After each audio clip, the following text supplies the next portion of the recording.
Topic है आपके लिए रॉलेट एक्ट अधिनियम। कक्षा 10th सोशल साइंस सामाजिक विज्ञान के अंतर्गत एक क्वेश्चन पूछा जाता है कि रॉलेट एक्ट अधिनियम क्या है। रॉलेट एक्ट अधिनियम का भारत के लोगों ने विरोध क्यों कर दिया, तो इसको आपको हम सरल तरीके से समझाने, बिंदुओं के माध्यम से समझाने की कोशिश करते हैं। पहले तो बता दें रॉलेट एक्ट अधिनियम क्या था। रॉलेट एक्ट अधिनियम एक दमनकारी, एक काला कानून था, एक अत्याचारी कानून था। यह कानून भारत के हितों की रक्षा करने वाला नहीं था, भारत के अधिकारों की रक्षा करने वाला नहीं था, भारत के खिलाफ था, भारत के समर्थन में नहीं था। ठीक है, तो रॉलेट एक्ट अधिनियम एक अत्याचार काला कानून था जो कि भारतीयों के खिलाफ था। अब इसको विस्तार से अपन समझते हैं कि भारत के लोगों ने इसका विरोध क्यों कर दिया। तो इसका विरोध करने को मैंने 4 बिंदुओं में डिवाइड करा है। क्यों विरोध किया था भारत के लोगों ने, तो पहला बिंदु है काला कानून। इस काला कानून के अंतर्गत अपन क्या लिखेंगे, रॉलेट एक्ट अधिनियम एक काला कानून था। काला कानून मतलब दमनकारी कानून था, एक अत्याचारी कानून था, शोषण वाला कानून था। ठीक है, इस कानून में भारत के लोगों का शोषण किया गया था। भारत के लोगों के जीने के जो अधिकार थे उन अधिकारों को छीन लिया गया था। इसलिए ये कानून क्या था, एक काला कानून था, अत्याचार वाला कानून था। दूसरा पॉइंट, क्योंकि ये कानून गलत था इसलिए लोगों ने क्या कर दिया, इसका विरोध कर दिया। दूसरा बिंदु है मुकदमा। मुकदमा से तात्पर्य यह है कि रॉलेट एक्ट अधिनियम के अंतर्गत किसी भी भारतीय व्यक्ति का मुकदमा नहीं लड़ा जाता था। बिना मुकदमा लड़े डायरेक्ट जेल में डाल दिया जाता था। भारत का कोई भी नागरिक हो, वो गलती करता है तो उसकी कोई सुनवाई नहीं होती थी। बिना उसकी सुनवाई किए, बिना मुकदमा चलाए जेल में उसको डाल दिया जाता था। इसलिए भारत के लोगों ने इस कानून को क्या कर दिया, विरोध कर दिया। तीसरा बिंदु है तलाशी।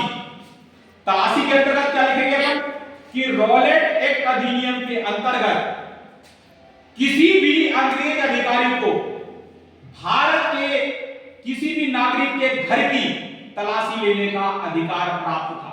क्योंकि यह रॉलेट एक्ट अधिनियम ऐसा कानून पास करा था कि हम किसी भी भारतीय के घर पर बिना पूछताछ के घर की तलाशी ले सकते हैं। अब ऐसा कानून मतलब घर की तलाशी ले सके, तो लोगों ने कहा ये तो खराब कानून है, तो लोगों ने क्या कर दिया, इसका विरोध कर दिया।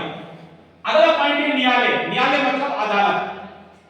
रॉलेट एक्ट अधिनियम के अंतर्गत अगर भारत का कोई भी नागरिक, भारत का कोई भी व्यक्ति अगर गलती करता है और अगर वो दोषी पाया जाता है, गलती नहीं भी करता है, अगर वो दोषी पाया जाता है तो उसको न्यायालय की सुविधा नहीं थी, यानी अदालत कोई भी हस्तक्षेप नहीं करेगी, यानी वो अदालत सुनवाई करेगी नहीं, यानी उसको अदालत जाने का अधिकार ही नहीं था।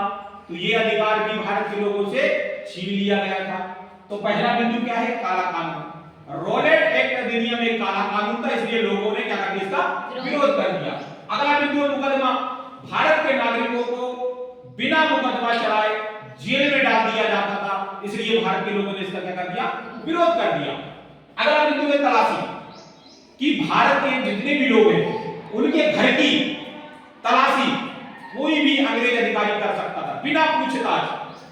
अगर उसको अगर शक भी हुआ, शक के दायरे में उसकी घर की तलाशी ले लेगा, तो घर का मालिक ये नहीं पूछेगा मेरे घर की तलाशी क्यों ले रहे, क्योंकि रॉलेट एक्ट अधिनियम के अंतर्गत ये लिखा गया था कि भारत के नागरिक को बिना पूछे आप तलाशी ले सकते हो उसके घर की। अगला बिंदु है न्यायालय। कोई भी भारत का नागरिक अगर गलती करता है, दोषी पाया जाता है, दोषी करार दिया जाता है, जैसे अपने यहाँ क्या होता है अभी वर्तमान में संविधान में कि कोई दोषी पाया जाता है तो सुप्रीम कोर्ट, हाई कोर्ट, अनेक प्रकार की अदालतें हैं, अदालतों में सुनवाई होती है। अदालत अगर उस व्यक्ति को सजा सुनाती है तो ही उसको सजा होती है, अन्यथा नहीं होती। परंतु रॉलेट एक्ट अधिनियम में ऐसा नहीं था। उस नियम में यह था कि अगर आपने गलती करी है तो आपको या तो फांसी चढ़ा दिया जाएगा या तो गोली मार दी जाती थी, यानी अदालत की कोई सुनवाई, अदालत के न्यायालय में कोई सुनवाई नहीं होती थी। तो आशा ऐसी है कि आज मैंने आपको सरल तरीके से ये नियम समझाया, आपको समझ में आया? Yes,